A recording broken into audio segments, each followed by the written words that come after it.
Hello बच्चों, कैसे हैं आप लोग। बच्चों उम्मीद है आप लोग बहुत ही बढ़िया होंगे। बच्चों क्या आप लोग जानते हैं कि टाइगर कहाँ रहते हैं। सर ऑब्वियस सी बात है, टाइगर जंगल में रहता है। लेकिन क्या आप ये जानते हैं कि हम लोग टाइगर को देखने के लिए अक्सर कहाँ जाते हैं। हम लोग कभी जंगल नहीं जाते, हम लोग जाते हैं बच्चों जू में। लेकिन क्या आप जानते हैं कि जू में जो टाइगर है वो उतना ही ज़्यादा खुश होता है जितना वो जंगल में होता है। क्या आपको ऐसा लगता है। तो बच्चों ये जो पोयम आज हम लोग पढ़ने जा रहे हैं, इस पोयम का नाम है a tiger in the zoo, जो क्लास 10 का सेकंड चैप्टर का एक पोयम है। बच्चों इसको लिखने वाले जो पोएट हैं इनका नाम है लेस्ले नॉरिस, जो एक वेल्स पोएट है और जिनका बर्थ डे है 21 मई 1921 और डेथ डे है 6 अप्रैल 2006। बच्चों आज जो पोयम हम लोग पढ़ने जा रहे हैं ये पोयम एक कॉन्ट्रास्ट है। कॉन्ट्रास्ट का मतलब है कि इसके दो पक्ष हैं। एक पक्ष है जिसमें एक टाइगर को दिखाया गया है कि वो किस तरीके से अपना नेचुरल प्लेस में रहता है, अपना फॉरेस्ट में रहता है। और जब वो फॉरेस्ट में रहता है तो वो बहुत ज़्यादा फ्री महसूस करता है। लेकिन जब हम उसे कैद कर देते हैं, और इसका जो दूसरा पक्ष है वो है जू का, जहां हम उसे कैद कर देते हैं। और जब हम उसे कैद कर देते हैं तो एक कैद भरे जीवन कैसा होता है, एक टाइगर क्या सोचता है, ये तमाम तरह की चीज़ें, ये सारे इमोशंस जो है वो आज के जो हमारे पोएट हैं लेस्ले नॉरिस, उन्होंने बहुत ही अच्छे से अपने राइटिंग के जरिए हमें बताने की कोशिश किया है। तो चलिए पढ़ते हैं हमारा आज का पोयम। क्या है हमारा सबसे फर्स्ट लाइन। बच्चों हमारा सबसे फर्स्ट लाइन है हमारा, he stalks in his vivid stripes. अब एक एक वर्ड हम लोग समझ लेते हैं बहुत ही बढ़िया से, आपको बहुत ही अच्छे समझ में आ जाना चाहिए। ही स्टॉक्स का मतलब होता है प्राउडली मूव करना, प्राउडली चलना। He stalks in his vivid stripes. Vivid का मतलब होता है ब्राइटिश, चमकदार। स्ट्राइप्स का मतलब धारियां। ये जो आपको दिख रहा है टाइगर के ऊपर, ये जो ब्लैक कलर का और येलोइश कलर का ये जो आपको धारियां नजर आ रही हैं, इन्हें हम लोग स्ट्राइप्स कहते हैं। The few steps in his cage on pads of velvet quiet in his quiet rage. इसका मतलब होता है बच्चों कि ये जो है टाइगर, यहाँ पे टाइगर को ही करके दिखाया गया है। ही करके दिखाया गया है मतलब एक एनिमल है, लेकिन फिर भी हम इसे ही करके दिखा रहे हैं। तो ये एक तरह से पर्सोनिफिकेशन को दर्शाता है, मतलब हम इसे मानव का रूप दे रहे हैं, हम इसे एक इंसान का रूप दे रहे हैं। और वो भी ही हम यूज करते हैं मेल्स के लिए, पुलिंग के लिए यूज करते हैं। तो इसे हम लोग एक तरह से पर्सोनिफाई कर रहे हैं एक मेल के जैसा। He stalks in his vivid stripes, वो अपने चमकीले धारियों के साथ स्टॉक करता है। स्टॉक का मतलब होता है बच्चों प्राउडली चलना, प्राउडली मूव करना। The few steps of his cage, अपने ही पिंजड़े में वो कुछ ही कदम चलता है, ज्यादा उसके पास हम स्पेस देते नहीं है। एक केज में एक टाइगर का लाइफ कैसा हो सकता है ये हम समझ सकते हैं। एक केज के अंदर एक छोटा सा प्लेस है, उसी प्लेस में वो आगे पीछे घूमता है। On pads of velvet quite, मतलब इसके अपने मखमली और गद्देदार पैरों के साथ, अपने इस गद्देदार पैरों के साथ वो बस यहां से वहां घूम पाता है अपने ही केज के एक लिमिटेड एरिया में। इन हिज क्वाइट रेज, बहुत ही ज्यादा क्रोधित होकर के, बहुत ही गुस्से में ये सोच रहा है कि मैं इतना ज्यादा लाचार कैसे हो गया। मैं आज एक पिंजड़े में बंद हूं और मेरी सारी ताकत इस सारी सलाखों के पीछे छुप गई है, खत्म हो गई है। इसीलिए ये बहुत ज्यादा नाराज है, हताश है, बहुत ज्यादा उदास है अपने लाइफ से, बहुत ही सैड फील कर रहा है। ये सोच रहा है कि हम यहाँ कैसे आ गए और ये क्या हो गया मेरे साथ। ये जो बहुत ही एक आजाद जिंदगी जीता था उसे हम लोगों ने आज एक केज में बंद कर दिया है। हमारा सेकेंड स्टैंजा है बच्चों, he should be lurking in Shadow. Lurk का मतलब होता है छिपना, घात लगा करके बैठना, बहुत ही इंटेंशनली सबको बहुत ही ध्यान से देखना और अपने शिकार को पकड़ने के लिए बहुत ही ज्यादा तैयार रहना, हमेशा अटेंटिव रहना। तो लिखा है he should be lurking in Shadow. उसे कहाँ रहना चाहिए, उसे शैडो में रहना चाहिए, उसे लॉन्ग ग्रासेस के पीछे छुपा हुआ होना चाहिए, उसे ट्रीज के छाया में कहीं छुपा हुआ होना चाहिए। Sliding through the long grass. और वो क्या करता है, जब आप समझ पा रहे होंगे कि ये सारे जो सेंटेंसेस है ये उसका फॉरेस्ट लाइफ को दिखा रहा है। देखिए कितना बढ़िया से डांस कर रहा है टाइगर, और ये दिखाता है कि वो अपने जंगल में कितना ज्यादा फ्री होता है, कितना ज्यादा आजाद होता है, कितना ज्यादा लिबरल होता है, एकदम सब काम करने के लिए बिल्कुल फ्री होता है। ये जो है सो लर्क कर सकता है शैडो में, वो लॉन्ग ग्रास पे स्लाइड कर सकता है। और जब ये स्लाइड करता है तो ये दिखाता है कि ये किस तरीके से फॉरेस्ट में जो है बिल्कुल बहुत ज्यादा इंजॉय करता है। अपने फ्री लाइफ को लीड करता है। इसे ये उस समय केज में नहीं होता और अपनी सारी ताकत लगाता है और बहुत ही ज़्यादा एंजॉय करता है अपना फ्री लाइफ को। लिखा है नियर द वाटर होल। ये कहाँ ऐसा कर रहा होता है? वाटर होल के नज़दीक। वाटर होल जैसे कि पॉन्ड, रिवर, इन सब के पास में वो ऐसा कर रहा होता है। ये वेट कर रहा होता है एक्चुअली में। ये वेट कर रहा होता है प्लम्प डियर का। प्लम्प डियर का मतलब है बहुत ही मोटा ताज़ा हिरन। बहुत ही मोटा ताज़ा जो हिरन है उसका वेट कर रहा होता है कि वो उस वाटर होल के पास ये जो आए पानी पीने के लिए और ये उसके ऊपर अटैक करके और अपना शिकार पकड़ ले। बच्चों ये जो है सब एक बहुत ही फ्री लाइफ को दर्शाता है जो कि ये अपना नेचुरल प्लेस फॉरेस्ट में जो है सो कर पाता है। बल्कि इसका ठीक उल्टा यदि हम देखें तो ये एक केज के अंदर ऐसा बिल्कुल नहीं कर पाता। इसीलिए मैं शुरुआत में कहा कि ये जो पोयम है एक तरह से कॉन्ट्रास्ट शो करता है एक टाइगर के डुअल लाइफ को। एक ऐसा लाइफ जो हम लोग जू में बना देते हैं, एक छोटा सा पिंजरा दे करके और उसका लाइफ को लिमिटेड कर देते हैं, जबकि दूसरे साइड में ये जंगल में बिल्कुल आज़ाद होता है, बहुत ही फ्री होता है और एकदम फ्रीली अपने लाइफ को लीड करता है, अपनी पूरी ताकत से अपना प्रे पर अटैक करके और अपना फूड का व्यवस्था करता है। ऐसा करके इसे बहुत प्राउड फील होता है और इसे लगता है कि हाँ मैं एक टाइगर हूँ और टाइगर की सारी ताकत ये जंगल में ही यूज़ कर पाता है।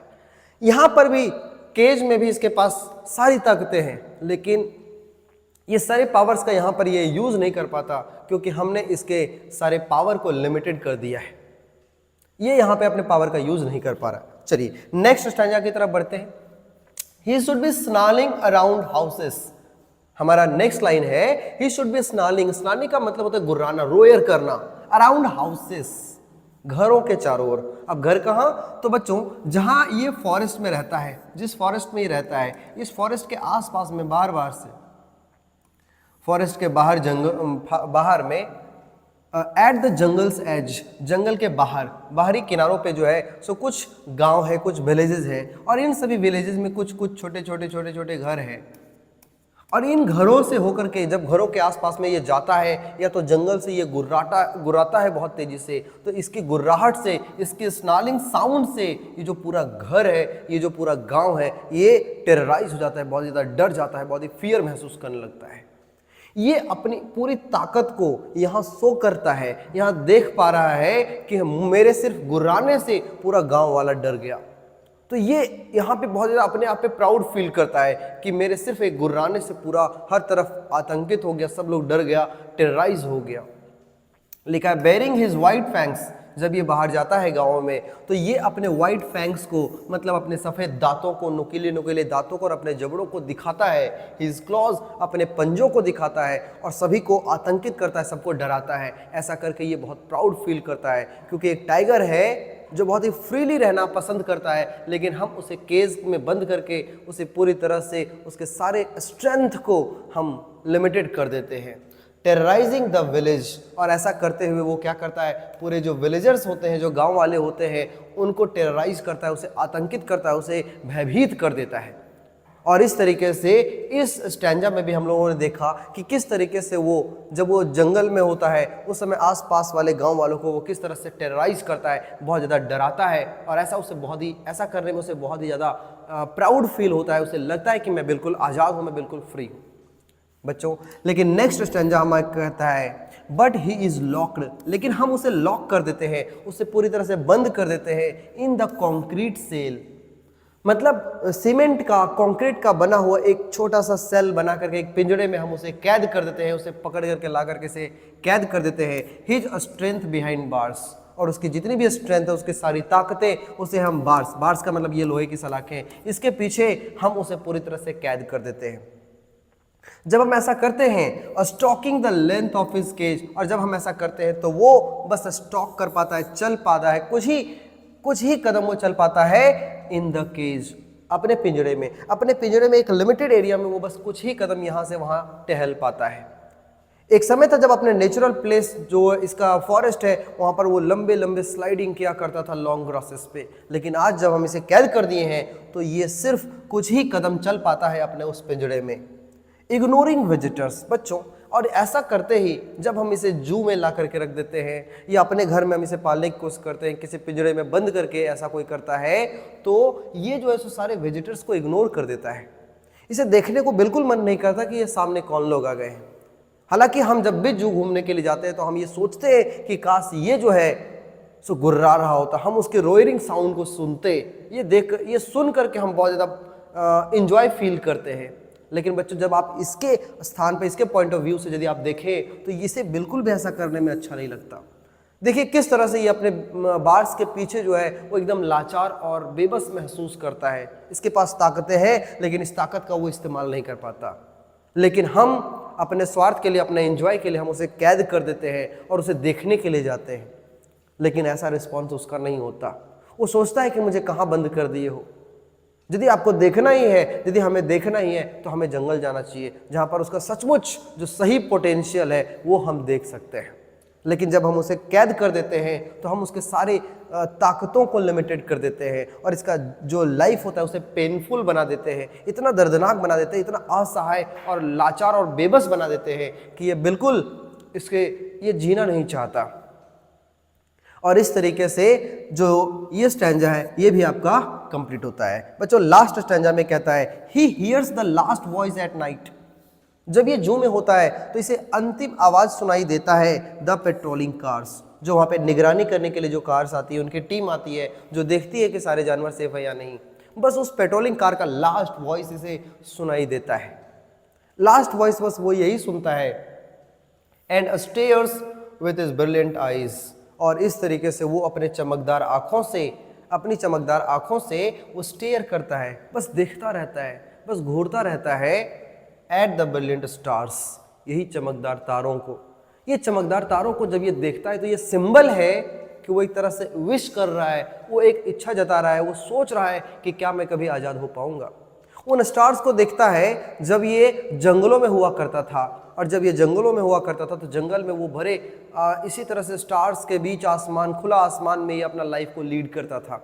लेकिन आज हम इसे कंक्रीट सेल में बंद कर दिए हैं और इस बंद कंक्रीट सेल से वो बाहर की तरफ देखता है और एक उम्मीद लगाए बैठता है रोज कि काश मुझे भी फिर से आज़ाद कर दिया जाए और मैं फिर से वापस अपने नेचुरल प्लेस फॉरेस्ट में जा करके लंबी लंबी छलांगे लगा करके अपना फ्री लाइफ को एंजॉय कर पाऊँ। बच्चों ये सिर्फ जानवरों के साथ नहीं है, यदि हमारे साथ भी ऐसा हो तो हम भी ऐसी उम्मीद लगाएंगे, हम भी ऐसा सोचेंगे कि काश हमें आज़ाद कर दिया जाए और अपना एक बिल्कुल फ्री लाइफ को हम लीड करना ज़्यादा पसंद करेंगे। हमारे पास सारी सुख सुविधाएं हमें जेल के अंदर मिल जाए, लेकिन फिर भी हमें वो लाइफ जीने में मज़ा नहीं आएगा जो हम एकदम फ्री होकर के जीते हैं और अपने मन मुताबिक काम करते हैं।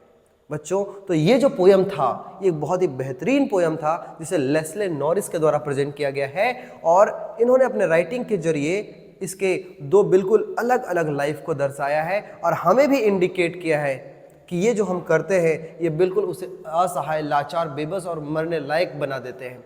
इसीलिए यदि हमें सचमुच प्रोटेक्शन देना है तो इसे उसी के नेचुरल प्लेस पे रख करके और हमें प्रोटेक्ट करना चाहिए। ये सही तरीके से, सही मायने में ये प्रोटेक्शन होगा, ना कि उसे एक छोटे से पिंजरे में कैद करके और उसके लाइफ को और ज़्यादा पेनफुल बना देना।